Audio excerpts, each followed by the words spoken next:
నమస్తే, welcome to Raj news. నేను Anil. Update చూద్దాం. సీఎం రేవంత్ రెడ్డి శనివారం తన సొంత నియోజకవర్గమైన కొడంగల్లో పర్యటించనున్నారు.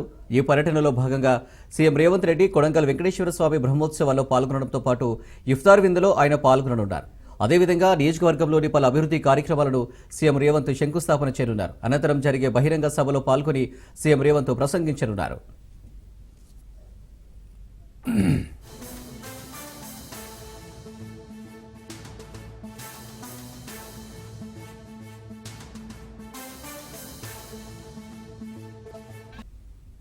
మెదక్ కలెక్టరేట్ ఎదుట బీజేపీ కిసాన్ సెల్ ఆధ్వర్యంలో రైతు సత్యాగ్రహ దీక్ష చేపట్టారు. ఈ కార్యక్రమానికి బీజేపీ ఎమ్మెల్సీ అంజిరెడ్డి ముఖ్య అతిథిగా హాజరయ్యారు.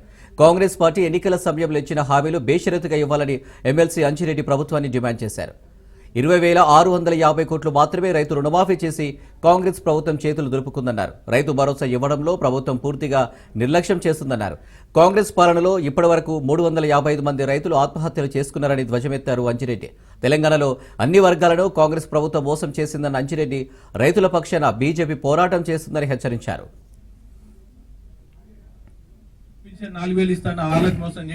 విద్యార్థులను మోసం చేశారు, ఉద్యోగాలు ఇస్తాను ఉద్యోగాలను మోసం చేశారు. 4,000 రూపాయలు వీళ్ళకు అమౌంట్ ఇస్తాను, నిరుద్యోగ ప్రతి 4,000 ఇస్తాను, వాళ్ళకి అమౌంట్ ఇవ్వలేరు. ఆడపిల్లలకు 2,500 ఇస్తాను, వాళ్ళకి ఇవ్వలేరు. తులం బంగారం అని వాళ్ళకు ఏదో సంతోషం పెట్టి వాళ్ళకి తులం బంగారం ఇవ్వలేరు. మొన్న ఏదైతే అసెంబ్లీలో మాట్లాడుతూ 6 లక్షల మంది పెళ్లిళ్ళైన 6 లక్షల తులాలు ఇవ్వాలని కూడా చెప్పడం జరిగింది. ఇవన్నీ ఎవరు అడిగా మీరు ఏదైతే ఇస్తారో మేనిఫెస్టోలో పెట్టారో అవన్నీ ఇవ్వాలని మేము డిమాండ్ చేస్తూ ఇది ఆరంభం మాత్రమే, రాబోయే రోజుల్లో ఇంకా ఉధృతంగా చేస్తామని డిమాండ్ చేస్తూ మేము భారతీయ జనతా పార్టీ రైతుల తరఫున రైతులెంబడి రైతుల కోసానికి ఎట్టి పరిస్థితులు ఇవి సాధి 60,000 మంది రైతులుంటే దాన్ని కుదిచ్చి 30,000 తీసుకొచ్చి అందులో కూడా మొక్కుబడిగా మరి ఏ ఒక్కరికి కూడా ఇయ్యనటువంటిది. తెలంగాణ 60 లక్షల మంది తెలంగాణ రాష్ట్రంలో ప్రతి ఒక్క రైతు కూడా 2 లక్షల రూపాయల రుణమాఫీ చేస్తా అని చెప్పి ఈ రోజు ఏ ఒక్క రైతు కూడా చేయలేనటువంటి సందర్భం మనం చూస్తా ఉన్నాం. మరి ఈ రోజు తెలంగాణ రాష్ట్రంలో కాంగ్రెస్ ప్రభుత్వం రైతుల పక్షాన చిత్తశుద్ధి ఉంటే తప్పకుండా ఈ ఏస్తా అన్న 15,000 రూపాయలు కూడా మరి ఇప్పుడు ఫసల్ బీమా పంట వస్తుంది, పంట కోయడానికి అన్ని జిల్లాలలో సిద్ధమవుతున్నారు. ముఖ్యంగా మెదక్ జిల్లా మెతుకు సీమ అనేది ఇప్పుడు కాదు ఎప్పటి నుంచో వచ్చినటువంటి ఈ మెదక్ రైతులకు ఈ రోజు ఫసల్ బీమా పంట కోసుకోవడానికి సిద్ధమవుతున్నటువంటి సందర్భంలో ఈ ఫసల్ బీమా పంట కోసుకోవడానికి ముందే మరి కొనుగోలు కేంద్రాలను ఏర్పాటు చేసి ఆ కొనుగోలు బీఆర్ఎస్ పార్టీ ఆవిర్భావ సిల్వర్ జూబ్లీ వేడుకల సందర్భంగా హన్మకొండ జిల్లా ఎల్కతుర్తిలో ఏప్రిల్ 20న బహిరంగ సభ నిర్వహించనున్నారు. వచ్చే నెలలో జరగబోయే భారీ బహిరంగ సభకు సంబంధించిన ఏర్పాట్లను వరంగల్ ఉమ్మడి జిల్లా నాయకులు ఎమ్మెల్సీ పోచంపల్లి శ్రీనివాసరెడ్డి, మాజీ ఎమ్మెల్యేలు పెద్ది సుదర్శన్ రెడ్డి, సతీష్ బాబు, పార్టీ ప్రధాన కార్యదర్శి గ్యాదరి బాలమల్లు పలువురు పరిశీలించారు.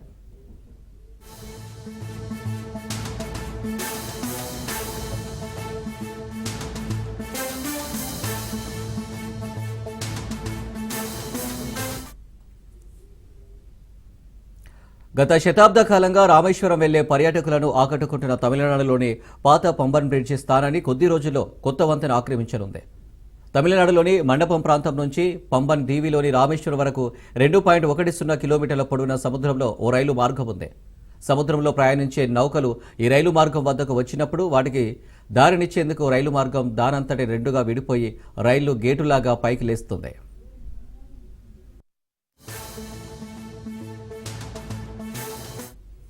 అయితే దాదాపు 105 ఏళ్ల క్రితం నిర్మించిన ఈ బ్రిడ్జిని మాన్యువల్గా ఆపరేట్ చేస్తారు. అయితే ఇది పూర్తిగా పాతపడిపోవడంతో దాని స్థానంలో కొత్త బ్రిడ్జికి 2019 నవంబర్లో ప్రధాని మోదీ శంకుస్థాపన చేశారు. ఆ బ్రిడ్జి నిర్మాణం 2024 సెప్టెంబర్లో పూర్తి కాగా వచ్చే నెలలో శ్రీరామనవమి సందర్భంగా ప్రారంభించేందుకు సన్నాహాలు చేస్తున్నారు. 535 కోట్ల వ్యయంతో రైల్ వికాస్ నిగమ్ లిమిటెడ్ సంస్థ ఈ వంతెనను నిర్మించింది. నౌకల రాకపోకల కోసం తెరుచుకునేటప్పుడు పాత వంతెన 2 రెక్కలుగా విడిపోతుంది. కాగా కొత్త వంతెన అమాంతం నిలువున 22 మీటర్ల పైకి లేస్తుంది.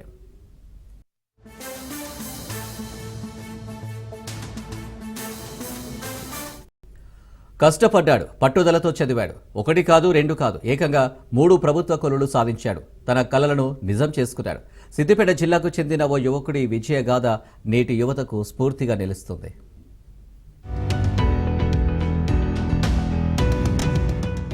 ఎవరైనా జీవితంలో విజయాన్ని సాధించాలనుకుంటే కష్టపడి పనిచేయాలి, అంకిత భావంతో ముందుకు సాగాలి.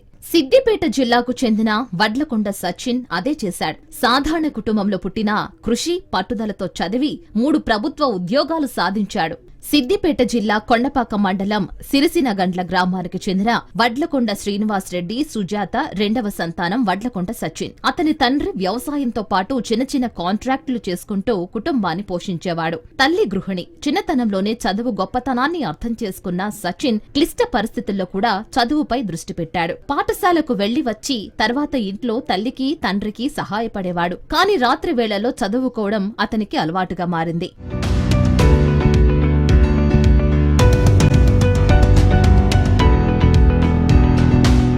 సచిన్ పాఠశాల విద్యాభ్యాసం సిద్దిపేటలో జరిగింది. చిన్నతనం నుంచి చదువుల్లో చురుకుగా ఉండేవాడు. ఆ తర్వాత ఇంజనీరింగ్ పూర్తి చేశాడు. కానీ అక్కడితో ఆగలేదు. ప్రభుత్వ ఉద్యోగం సాధించేంత వరకు పట్టు విడవని విక్రమార్కుడిలాగా ముందుకు సాగాడు. 1 కాదు 2 కాదు ఏకంగా 3 ప్రభుత్వ కొలువులు సంపాదించాడు. పోటీ పరీక్షల్లో హవా కొనసాగిస్తూ గ్రూప్ 3 ఫలితాల్లో రాష్ట్ర స్థాయిలో 23వ ర్యాంక్, గ్రూప్ 2 ఫలితాల్లో రాష్ట్ర స్థాయిలో 2వ ర్యాంక్ సాధించాడు. గ్రూప్ 1 ఫలితాల్లో 461.5 మార్కులతో మెరిశాడు. జర్నీ అనేది దాదాపు 4 ఇయర్స్ జరిగింది సార్.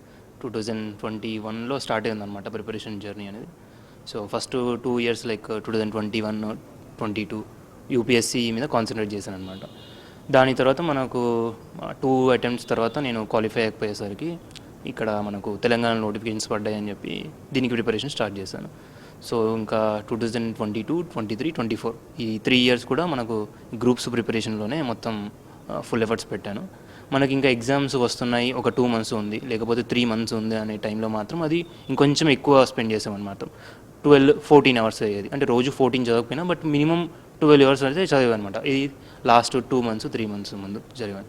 సో ఇంత ఎఫర్ట్ పెట్టడం వల్లనే, హార్డ్ వర్క్ చేయడం వల్లనే ఈ స్టేజ్లో ఉన్నానని అనిపిస్తుంది అనమాట. 2022 నుంచి ఒకే రూమ్ కు పరిమితమై ప్రణాళికాబద్ధంగా సొంతగా పోటీ పరీక్షలకు ప్రిపేర్ అయ్యాడు సచిన్. రోజుకు 14 గంటల పాటు చదివేవాడు. సబ్జెక్టులపై పట్టు పెంచుకోవడం, ప్రాక్టీస్ టెస్టులు రాయడం అతని దినచర్యగా మారింది. బంధుమిత్రుల శుభకార్యాలకు వెళ్లడం మానేశాడు. కుటుంబంతో కూడా రోజులో గంట మాత్రమే గడిపేవాడు. సోషల్ మీడియా అకౌంట్లను డిలీట్ చేశాడు. ఇంటర్నెట్ లో పోటీ పరీక్షల కోసం అవసరమైన మెటీరియల్స్ సేకరించేవాడు. ఇంత క్రమశిక్షణతో సన్నద్ధం అయ్యాడు కాబట్టే సచిన్ 3 ప్రభుత్వ ఉద్యోగాలను సాధించాడు. ప్రిపరేషన్ నేను ఇంట్లోనే ఉండి చేశాను. ఎక్కడ కూడా నేను ఒక కోచింగ్ ఇన్స్టిట్యూట్లో వెళ్ళలేదు. అంటే జాయిన్ అయ్యాను, బట్ ఆ జాయినింగ్ కూడా ఆన్లైన్లోనే జరిగిందనమాట. ఫస్ట్ 1 ఇయర్ కూడా నేను జాబ్ చేస్తున్నప్పుడే ఆల్రెడీ ఒక కోచింగ్ ఇన్స్టిట్యూట్లో జాయిన్ అయ్యాను. బట్ అది యూపీఎస్సీ ఆప్షనల్ కోసం జాయిన్ అయ్యాను అనమాట. మళ్ళీ ఇక్కడ తెలంగాణ కోసం అని చెప్పేసి మనకు Telangana movement, history, Telangana related subjects గురించి కొంచెం మనకు నాలెడ్జ్ కావాలని చెప్పేసి నేను ఇక్కడ హైదరాబాద్లో జాయిన్ అయ్యాను. అంటే హైదరాబాద్ ఇన్స్టిట్యూట్, బట్ అది నేను ఆన్లైన్లో జాయిన్ అయ్యాను అనమాట. మళ్ళీ తర్వాత ఈ 1 ఇయర్ తర్వాత 2023, 24 కూడా మనము ప్రాక్టీస్ చేయాలి, టెస్ట్ ప్రాక్టీస్ చేయాలి, మనం రియల్ ఎగ్జామ్ ఎక్స్పీరియన్స్ రావాలని చెప్పేసి అది కూడా ఆన్లైన్లో చేశాను అనమాట. సో మొత్తం ప్రిపరేషన్ ఆన్లైన్లోనే జరిగింది అనమాట. ఇంట్లోనే కూర్చొని మొత్తం ప్రిపేర్ అయ్యాను, ఎక్కడికి వెళ్ళలేదు. సచిన్ మొదట సాఫ్ట్వేర్ ఉద్యోగం చేసేవాడు. కానీ అతని ఆశయం అక్కడితో ఆగలేదు. అతను మరింత కష్టపడి గ్రూప్స్ పరీక్షను క్లియర్ చేసి ప్రభుత్వ శాఖలో ఉద్యోగం పొందాడు. ఆలోచనలో స్పష్టత ఉంటే, కృషిలో నిబద్ధత ఉంటే సాధించలేనిది ఏదీ లేదని నిరూపించాడు సచిన్. 3 ప్రభుత్వ ఉద్యోగాలు సాధించిన సచిన్ ను కుటుంబ సభ్యులు, బంధువులు, గ్రామస్తులు అభినందిస్తున్నారు. సార్ నేను జర్నీ స్టార్ట్ చేసిందే సివిల్స్కి ప్రిపేర్ అవుదామని స్టార్ట్ చేశాను, జాబ్ మానేసి కూడా. బట్ ఇంకా ఫస్ట్ 2 అటెంప్ట్స్ క్వాలిఫై అయ్యేసరికి ఇటు బ్యాకప్ లాగా సరే ఇక్కడ కూడా ట్రై చేద్దాం అని చెప్పేసి ఇటు వచ్చాను. బట్ ఇంకా ఇక్కడ ఒక ఈ జాబ్ అంటే ఈ గ్రూప్ 2 ఇంకా గ్రూప్ 3లో ర్యాంక్స్ వచ్చేసరికి కొంచెం కాన్ఫిడెన్స్ అనేది వచ్చిందన్నమాట. అది ఇంట్లో వాళ్ళకైనా సరే, నాకు అయినా సరే కొంచెం కాన్ఫిడెన్స్ అనేది వచ్చింది. సో ఈ జర్నీ అనేది నేను కంటిన్యూ చేద్దాం అనుకుంటాను. కష్టపడి పనిచేస్తే లక్ష్యాన్ని చేరుకోగలమని సచిన్ సాధించిన విజయాలు నిరూపిస్తున్నాయి. సచిన్ ఓర్పు, పట్టుదల నేటి యువతకు ఆదర్శంగా నిలుస్తోంది. Welcome back. కాకినాడ జిల్లాలో సమస్యలపై కలెక్టర్లతో జరిపిన సమీక్ష అనంతరం జిల్లా అధికారులతో సమావేశం నిర్వహించారు ఇన్ఛార్జి మంత్రి నారాయణ. జిల్లా వ్యాప్తంగా 70,000 సోలార్ ప్లాంట్ల ఏర్పాటుకు చర్యలు తీసుకుంటున్నట్టు వెల్లడించారు. ఇప్పటివరకు 5,000 అప్లికేషన్స్ వచ్చాయన్నారు. వేసవిని దృష్టిలో పెట్టుకుని మంచినీటి ఎద్దడి లేకుండా చూసేందుకు చర్యలు తీసుకుంటున్నట్టు వెల్లడించారు. వ్యవసాయంలో డ్రోన్ల వాడకంలో అవగాహన తెస్తామన్నారు. ఇప్పటికే రైతులకు అవగాహన కార్యక్రమాలు చేస్తామని మంత్రి తెలిపారు. స్కిల్ డెవలప్మెంట్ ద్వారా శిక్షణ ఇచ్చి వారికి ఉద్యోగాలు ఇచ్చేందుకు చర్యలు తీసుకుంటున్నట్టు వెల్లడించారు. భవిష్యత్తులో 25 లక్షల మెట్రిక్ టన్నుల చెత్త ద్వారా కరెంటు ఉత్పత్తికి చర్యలు తీసుకుంటున్నట్లు వెల్లడించారు.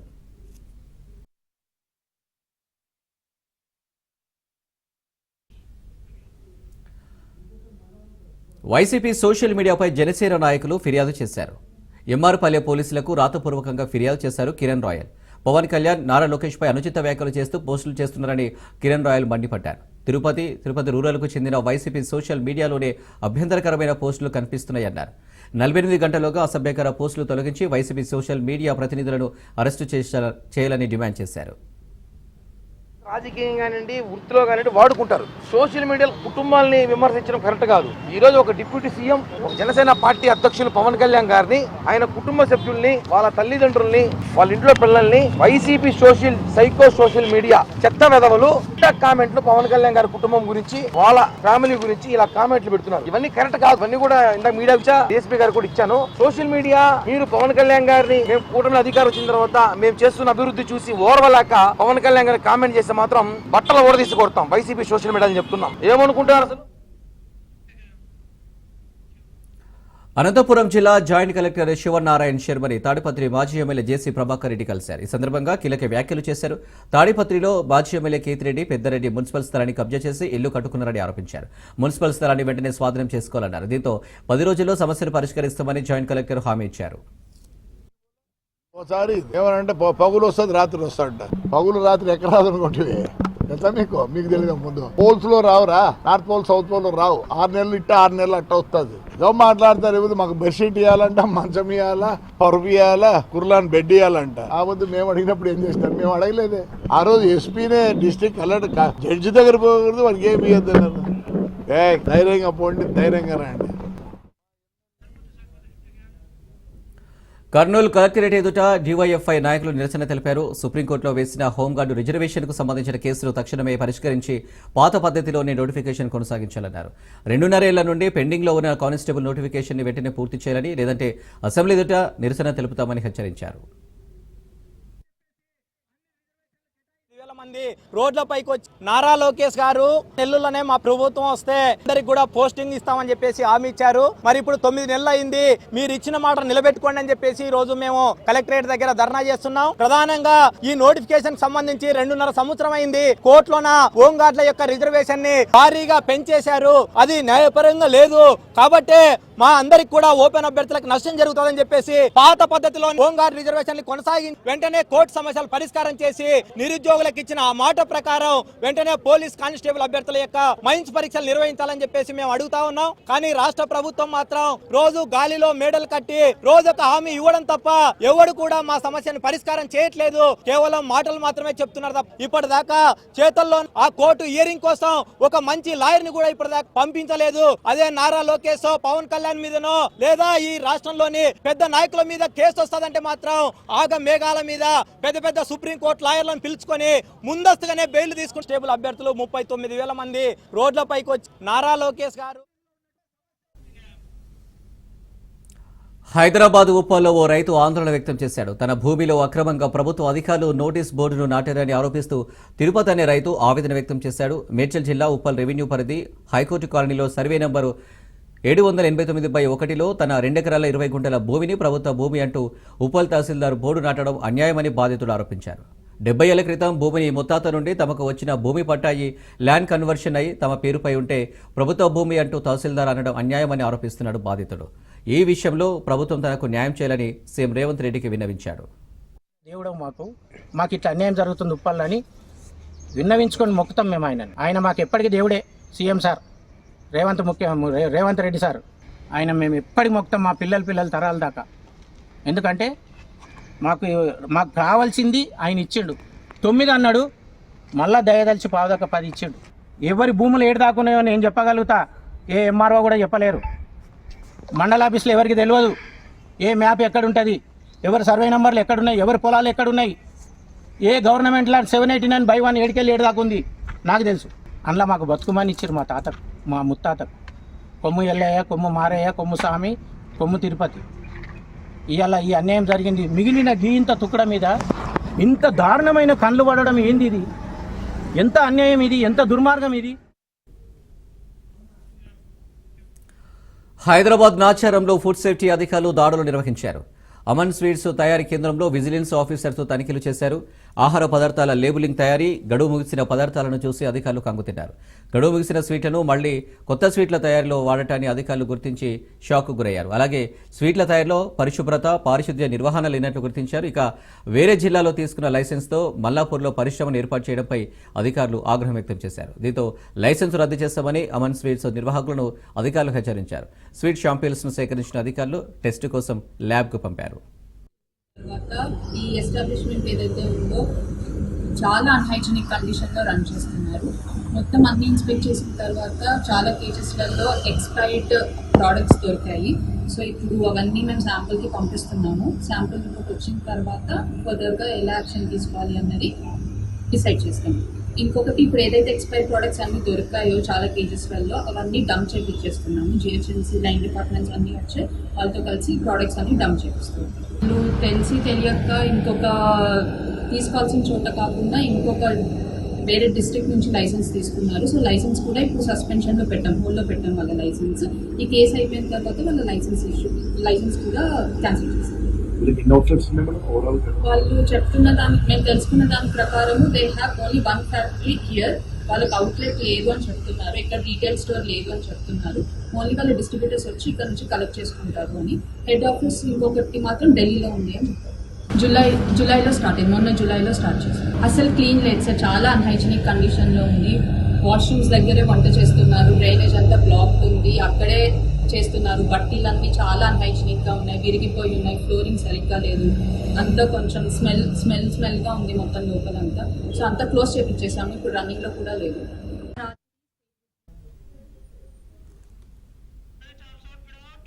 పర్మిట్ రూమ్ల వల్ల నష్టపోతున్నామని బార్ యజమానులు ఆందోళన చేపట్టారు. Telangana bar and restaurant owners association సభ్యులు అబ్కారీ శాఖ కార్యాలయం ముందు నిరసనకు దిగారు. బార్ల చుట్టూ ఉన్న వైన్ షాపులో పర్మిట్ రూములు ఉండటం వల్ల కస్టమర్లు బార్లకు రావడం తగ్గిపోయిందని బారు యజమానులు అన్నారు. పర్మిట్ రూములు బార్ల వ్యాపారాన్ని తీవ్రంగా దెబ్బతీస్తుందని కొందరు యజమానులు బార్లు మూసివేయాల్సిన పరిస్థితిలో ఉన్నారని బార్ యజమానులు వెల్లడించారు. సమస్యలు తెలుసుకున్నాడు, ఇప్పటి వరకు కూడా తేల్చలేదు. 6 నెలల లోపల లైసెన్స్ ఫీజులు వెళ్ళక చాలా తపనలు పడుతున్నాం. ఇప్పుడు 3వ విడత లైసెన్స్ ఫీజు వచ్చింది. ఈ యొక్క 20 తారీఖు కట్టేది ఉండే, మార్చి 20 తారీఖు. 6 యజమానులు ఇంకా లైసెన్స్ ఫీజు చెల్లించలేదు. అది డిపార్ట్మెంట్కి తెలిసింది. ఎందుకు చెల్లించలేదంటే మా యొక్క బాధలు, ఈ యొక్క సమస్యలు అప్పుల పాలై ప్రభుత్వం దృష్టికి తీసుకుపోవాలని మరి కమిషనర్లకు ఎన్నోసార్లు లెటర్ ఇచ్చాం. ఏంది అసలు ఇంత పరిస్థితులు ఘోరంగా ఉంటే కూడా చెల్లడం లేదు. ఇవాళ 3వ ఇన్స్టాల్మెంట్ కట్టలేని పరిస్థితుల్లో ఉన్నాం. ఈ యొక్క వెసులుబాటు కల్పియండి. వైన్ షాపులు, బార్లు 2 కండ్ల లాంటివి రెవెన్యూ విషయంలో ఇవాళ గవర్నమెంట్ రేటు పెంచింది, అయినా మేమేం బాధపడట్లేదు. ఇవాళ రేటు పెంచండి అంటే గవర్నమెంట్ ఆదాయం ఏది ఉన్నా కూడా మేము సమకూర్చడానికి రెడీగా ఉన్నాం. ఇవాళ జిల్లాలలో పెద్ద ఎత్తున నష్టాలు ఉన్నాం. జిల్లాలలో ఛత్తీస్గఢ్ రాష్ట్రంలో ఎన్కౌంటర్లకు నిరసనగా ఏప్రిల్ 4న బీజాపూర్ జిల్లా బంద్కు పిలుపునిచ్చారు Maoist west Bastar division Maoist committee. Mohan పేరుతో మీడియాకు లేఖ విడుదల చేశారు. ఈ ఏడాది జనవరి నుంచి మార్చి 20 వరకు జరిగిన ఎన్కౌంటర్లో 78 మంది నక్సలైట్లు మృతి చెందినట్లు తెలిపారు.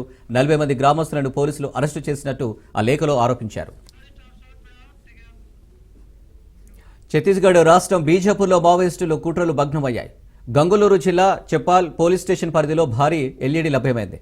సైనికులే లక్ష్యంగా మావోయిస్టులు ఎల్ఈడీని అమర్చారు. సిఆర్పీఎఫ్ 222 బెటాలియన్ బృందం పలనారు క్యాంపు నుండి కూంబింగ్ వెళ్లి వస్తుండగా ఎల్ఈడీని గుర్తించారు. 45 కిలోల ఎల్ఈడీని గుర్తించారు. భద్రతా దళాల అప్రమత్తత, నిఘాతో ఎల్ఈడీని స్వాధీనం చేసుకుని నిర్వీర్యం చేశారు.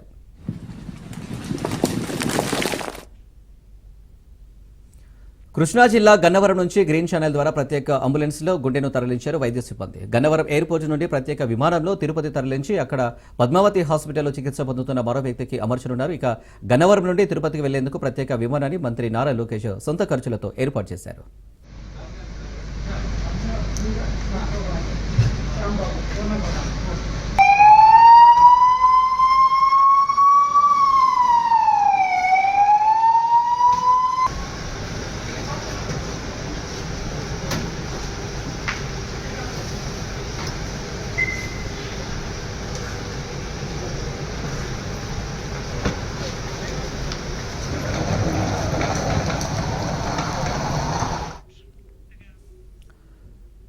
జగిత్యాల జిల్లా కొరట పట్టణంలోని కార్గిల్ చౌక్ సమీపంలోని ఎస్బీఐ బ్యాంకు ముందు కనురెప్పపాటున చోరు జరిగింది.